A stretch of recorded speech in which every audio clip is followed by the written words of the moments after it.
Buenas tardes a todos. Hoy vamos a hablar de algo que hacemos muy honestos. Mucha gente vivió, pero pocos se animaron a nombrar cómo nos afectó la pandemia por dentro. Tenemos con nosotros a la autora de una investigación muy interesante sobre salud mental en universitarios y también a un colega experto en el tema. ¿Nos cuentan un poco de qué se trata esto?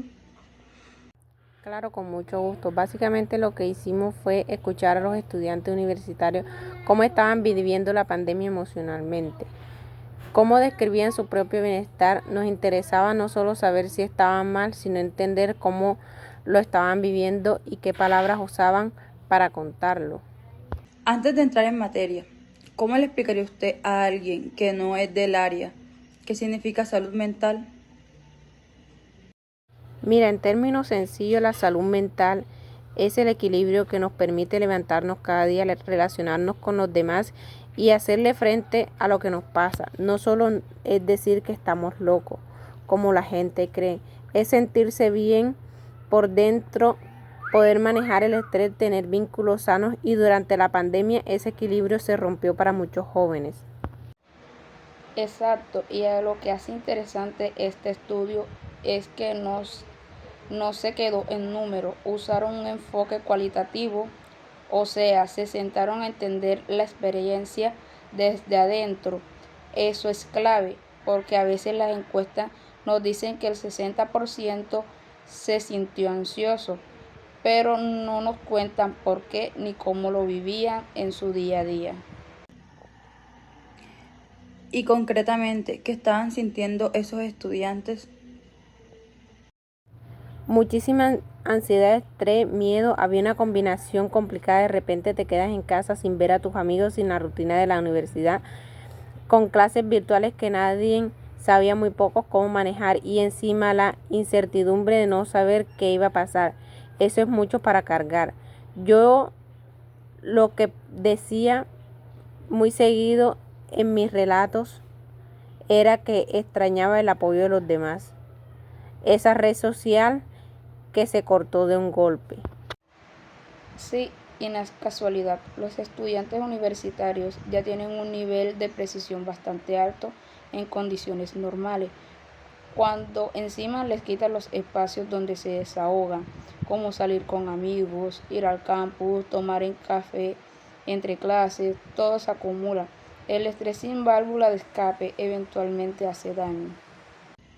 Hay algo de lo que se habla menos, pero que estuvo muy presente, la depresión. ¿Apareció eso también en la investigación? Sí, aunque no siempre con ese nombre, los estudiantes lo describían de forma sentirse vacío, sin ganas de nada, como si todo diera igual. Levantarse y no tener motivos para hacerlo, eso es un fondo, son señales de depresión, aunque muchos no lo reconocían así en ese momento. Y eso no es muy común. La depresión en jóvenes muchas veces se disfraza. Aparecen como empatía, como desconexión, como ya no me importa nada. No siempre hay llanto constante o tristeza obvia. El confinamiento fue especialmente duro para quienes vivían solo o lejos de sus familias, porque perdieron todo su apoyo al mismo tiempo. Fue un golpe muy fuerte. ¿Y cómo saber si lo que siento es tristeza normal o algo que ya necesita atención?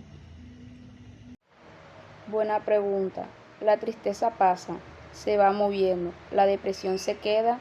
Si lleva más de 2 semanas sin poder salir del hueco, si ya no disfrutas como antes te gustaba, si el sueño o la comida se descontrolaron, o si sientes que todo te cuesta el doble, eso es una señal de que vale la pena hablar con alguien. No hay que esperar o estar en el fondo del pozo para pedir ayuda. Me llama la atención el enfoque que usaron porque no simplemente hacer encuestas y ya. Porque las encuestas te dicen cuánto, pero no te dicen cómo. Nosotros queríamos entender el significado, cómo construían ellos mismos sentirse bien o mal. Eso solo lo puedes capturar si escuchas y dejas que las personas cuenten con sus propias palabras. Y ahí está el debate entre los paradigmas. que es tan importante en la psicología. Los estudios cuantitativos nos dan el panorama general, el mapa. Los cualitativos nos meten dentro del territorio para entender algo tan íntimo como la salud mental. Los dos aportan, pero escuchar las voces de quienes lo vivieron es insustituible. Para cerrar, ¿qué deberían estar haciendo las universidades con todo esto? Lo que encontramos es que muchas universidades no estaban preparadas. El apoyo psicológico existe, pero a veces está escondido. Es difícil de acceder o tienen listas de espera larguísimas. Necesitamos que eso cambie, que haya acompañamiento real, accesibilidad sin tanto papeleo ni estigma. Y también hay que hablar más de esto en las aulas, que los estudiantes sepan reconocer cuando están mal, que no les dé vergüenza decirlo, que entiendan que pedir ayuda no es de debilidad. Eso empieza con educación emocional desde el primer semestre, no solo cuando hay una crisis. Me quedo con eso. Gracias a las dos, creo que esta conversación nos recuerda que detrás de cada estudiante hay una persona y que esa persona también necesita cuidado. Ojalá que investigaciones como esta sirvan para que las universidades de verdad lo tengan en cuenta. Muchas gracias.